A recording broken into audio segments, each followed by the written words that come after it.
ನಮಸ್ಕಾರ ಕರ್ನಾಟಕ, ಎಲ್ರಿಗೂ ಬೆಳಗಿನ ಶುಭೋದಯಗಳನ್ನು ಹೇಳುತ್ತಾ ನನ್ನ ಯೂಟ್ಯೂಬ್ ವಿಡಿಯೋನ ಸ್ಟಾರ್ಟ್ ಮಾಡ್ತಾ ಇದ್ದೀನಿ. ಅದಕ್ಕಿಂತ ಮುಂಚೆ ಇನ್ನೂ ಯಾರ್ಯಾರು ಮೊದಲ ಬಾರಿಗೆ ನನ್ನ ಯೂಟ್ಯೂಬ್ ವಿಡಿಯೋ ನೋಡ್ತಿದ್ದೀರೋ ಹಾಗೆ ಲೈಕ್ ಆ್ಯಂಡ್ ಸಬ್ಸ್ಕ್ರೈಬ್ ಮಾಡುತ್ತಾ ಪಕ್ಕದಲ್ಲಿ ಕಾಣೋ ಬೆಲ್ ಐಕನನ್ನು ಕ್ಲಿಕ್ ಮಾಡಿ, ಅಲ್ಲಿ ಆಲ್ ಅನ್ನೋದನ್ನು ಸೆಟ್ ಮಾಡ್ಕೊಳ್ಳಿ. ಆಗ ನಾನು ಹಾಕೋ ಎಲ್ಲ ವಿಡಿಯೋಗಳು ಪಟ ಅಂತ ನೋಟಿಫಿಕೇಶನ್ ಬರ್ತಾ ಹೋಗುತ್ತೆ. ಸೊ ಮತ್ತಿನ್ಯಾಕೆ ತಡ ಮಾಡ್ದಲ್ಲಿ ನನ್ನ ಮೊದಲ ನ್ಯೂಸ್ ನೋಡೋಣ. ನನ್ನ ಮೊದಲ ನ್ಯೂಸ್ ಬಂದು ನಮ್ಮ ಕಿಂಗ್ ಕೊಹ್ಲಿ ಬಗ್ಗೆ ಒಂದು ಬಿಗ್ ಸ್ಟೇಟ್ಮೆಂಟ್ ಕೊಟ್ಟಿದ್ದಾರೆ. ಅದು ಯಾರಪ್ಪ ಅಂದರೆ ಗಂಭೀರಣ್ಣ. ಹೌದು, ಇದು ನಿಜ. ನಮ್ಮ ಗಂಭೀರಣ್ಣ ಕೊಹ್ಲಿ ಬಗ್ಗೆ ಕಾಲು ಕೆರ್ಕೊಂಡು ಹೋಗಲಿ ಅಂದರೆ ಸಮಾಧಾನನೇ ಆಗಲ್ಲ ಅನಿಸುತ್ತೆ. ಆದರೆ ಈ ಬಾರಿ ನಮ್ಮ ಗಂಭೀರಣ್ಣ ಕೊಹ್ಲಿ ಬಗ್ಗೆ ಒಂದು ಗುಡ್ ಸ್ಟೇಟ್ಮೆಂಟನ್ನೇ ಕೊಟ್ಟಿದ್ದಾರೆ.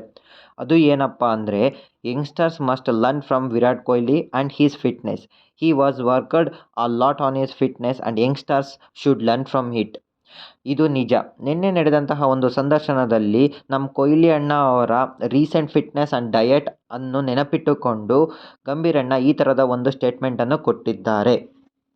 ನನ್ನ ನೆಕ್ಸ್ಟ್ ನ್ಯೂಸ್ ಬಂದು KKR ಅವರು ಹೊಸದಾಗಿ ಶ್ರೇಯಸ್ ಅಯ್ಯರನ್ನು ಕ್ಯಾಪ್ಟನ್ ಆಗಿ ಡಿಕ್ಲೇರ್ ಮಾಡಿ ಹಾಗೂ ನಿತೀಶ್ ರಾಣಾವನ್ನು ವೈಸ್ ಕ್ಯಾಪ್ಟನ್ ಆಗಿ ಡಿಕ್ಲೇರ್ ಮಾಡಿದ್ದಾರೆ. ಇದರ ಬೆನ್ನಿನಲ್ಲೇ ನಮ್ಮ ಅಂಬಾನಿ ತಂಡವಾದಂತಹ ಮುಂಬೈ ಇಂಡಿಯನ್ಸ್ ಅವರು ತಮ್ಮ ಹೊಸ ಕ್ಯಾಪ್ಟನನ್ನು ಡಿಕ್ಲೇರ್ ಮಾಡಿದ್ದಾರೆ. ಅದು ಯಾರಪ್ಪ ಅಂದರೆ ಅದೇ ನಮ್ಮ ಹಾರ್ದಿಕ್ ಪಾಂಡ್ಯ ಅವರು.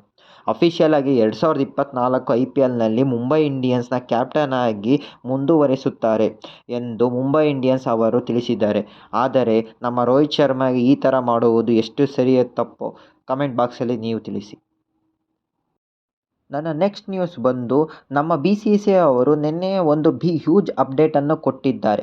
ಏನಪ್ಪ ಅದು ಅಂತಂದರೆ, ಹೊಸದಾಗಿ T10 ಲೀಗನ್ನು ಸ್ಟಾರ್ಟ್ ಮಾಡಲು ಪ್ಲ್ಯಾನ್ ಮಾಡ್ತಿದ್ದಾರಂತೆ. ಇದು ನಿಜ. ನಿನ್ನೆ ಈ ಥರದ ಒಂದು ಬಿಗ್ ನ್ಯೂಸನ್ನು ಕೊಟ್ಟಿದ್ದಾರೆ. ಬೇರೆ ದೇಶದಲ್ಲಿ T10 ಲೀಗ್ ಬಹು ಪ್ರಖ್ಯಾತಿಯನ್ನು ಹೊಂದ ಕಾರಣದಿಂದಾಗಿ ನಮ್ಮ ದೇಶದಲ್ಲಿಯೂ ಸಹ ಈ ಥರದನ್ನು ಶುರು ಮಾಡಬೇಕು ಎಂದು ಗಮನದಲ್ಲಿಟ್ಟುಕೊಂಡು ಈ ಥರದ ಒಂದು ಸ್ಟೇಟ್ಮೆಂಟನ್ನು ಕೊಟ್ಟಿದ್ದಾರೆ.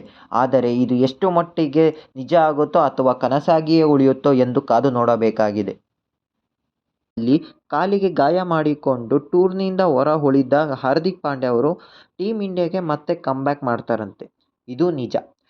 ಮುಂಬರುವ ಇಂಡಿಯಾ ವರ್ಸಸ್ ಅಫ್ಘಾನಿಸ್ತಾನ ನಡುವಿನ ಪಂದ್ಯದಲ್ಲಿ ಮತ್ತೆ ಗ್ರೌಂಡ್ನಲ್ಲಿ ಕಾಣಿಸಿಕೊಳ್ಳುತ್ತಾರೆ ಎಂದು ರಿಪೋರ್ಟ್ಸ್ಗಳು ಹೇಳುತ್ತಿದ್ದಾವೆ. ಇದು ಎಷ್ಟು ಮಟ್ಟಿಗೆ ನಿಜ ಆಗುತ್ತೋ ಎಂದು ಕಾದು ನೋಡಬೇಕಾಗಿದೆ. ನನ್ನ ನೆಕ್ಸ್ಟ್ ನ್ಯೂಸ್ ಬಂದು ಇತ್ತೀಚೆಗೆ IPLನಲ್ಲಿ ದೊಡ್ಡ ಮೊತ್ತಕ್ಕೆ ನಮ್ಮ RCBಗೆ ಟ್ರೇಡ್ ಆದಂತಹ ಕೆಮರಾನ್ ಗ್ರೀನ್ ಅಣ್ಣ ಬಗ್ಗೆ ಒಂದು ಬಿಗ್ ಅಪ್ಡೇಟ್ ಬಂದಿದೆ. ಏನಪ್ಪ ಅದು ಅಂತಂದರೆ, ನಮ್ಮ ಕೆಮರಾನ್ ಗ್ರೀನ್ ಅಣ್ಣಗೆ 4 ತಿಂಗಳ ಕಾಲ ಬೆಡ್ ರೆಸ್ಟ್ ಬೇಕು ಎಂದು ಡಾಕ್ಟರ್ಗಳು ತಿಳಿಸಿದ್ದಾರೆ. ಇದು ನಿಜ. ಇತ್ತೀಚೆಗೆ ಅವರಿಗೆ ಕ್ರೋನಿಕ್ ಕಿಡ್ನಿ ಡಿಸೀಸ್ ಇರುವುದು ಬೆಳಕಿಗೆ ಬಂದಿದೆ. ಇದು ಅವರಿಗೆ ಚಿಕ್ಕ ವಯಸ್ಸಿನಿಂದಲೂ ಇರುವುದು ಅವರು ತಿಳಿಸಿದರು. ಆದರೆ ಈಗ ಅದು 2ನೇ ಹಂತಕ್ಕೆ ತಲುಪಿದ ಕಾರಣ ಅವರಿಗೆ ಟ್ರೀಟ್ಮೆಂಟ್ ಹಾಗೂ ರೆಸ್ಟ್ ಕೊಡಬೇಕು ಎಂದು ಡಾಕ್ಟರ್ಗಳು ತಿಳಿಸಿದ್ದಾರೆ. ಈ ಎಲ್ಲ ಕಾರಣಗಳಿಂದ ಅವರು ಮಿಡಲ್ ಆಫ್ ದ IPLಗೆ ಬರೋ ಸಾಧ್ಯತೆ ತುಂಬ ಹೆಚ್ಚಿದೆ. ಆದರೆ ಇವರು ತಾವು 4 ತಿಂಗಳ ಕಾಲ ಬೆಡ್ ರೆಸ್ಟ್ನಲ್ಲಿ ಇದ್ದರೂ ಸಹ ಫಿಟ್ನೆಸ್ಸನ್ನು ಕಾಪಾಡಿಕೊಳ್ಳುತ್ತಾ ಪ್ಲೇಯಿಂಗ್ 11ನಲ್ಲಿ ಫಿಟ್ ಆಗುತ್ತಾರಾ ಎಂಬುದೇ ನಮಗೆ ಕಾಡುತ್ತಿರುವ ಯಕ್ಷ ಪ್ರಶ್ನೆಯಾಗಿದೆ. ಈ ಎಲ್ಲ ಪ್ರಶ್ನೆಗಳಿಗೂ ಕೆಮರಾನ್ ಗ್ರೀನ್ ಅಣ್ಣನೇ ಉತ್ತರ ಕೊಡಬೇಕು. ಸೊ ಇದು ಬಂದು ಇಲ್ಲಿವರೆಗಿನ ನ್ಯೂಸ್ಗಳು. ಮುಂಬರುವ ಎಲ್ಲ ನ್ಯೂಸ್ಗಳ ಅಪ್ಡೇಟ್ಗಳನ್ನು ತರುವವರೆಗೂ ನಮ್ಮ ಚಾನಲನ್ನು ಸಬ್ಸ್ಕ್ರೈಬ್ ಆಗಿ ಹಾಗೂ ಇನ್ಸ್ಟಾಗ್ರಾಮ್ ಆ್ಯಂಡ್ ಟೆಲಿಗ್ರಾಮಲ್ಲಿ ಫಾಲೋ ಮಾಡಿ ಅಂತ ಕೇಳಿಕೊಳ್ಳುತ್ತಾ ಈ ವಿಡಿಯೋವನ್ನು ಇಲ್ಲಿಗೆ ಮುಗಿಸುತ್ತಿದ್ದೇನೆ. ನಮಸ್ಕಾರ ಕರ್ನಾಟಕ.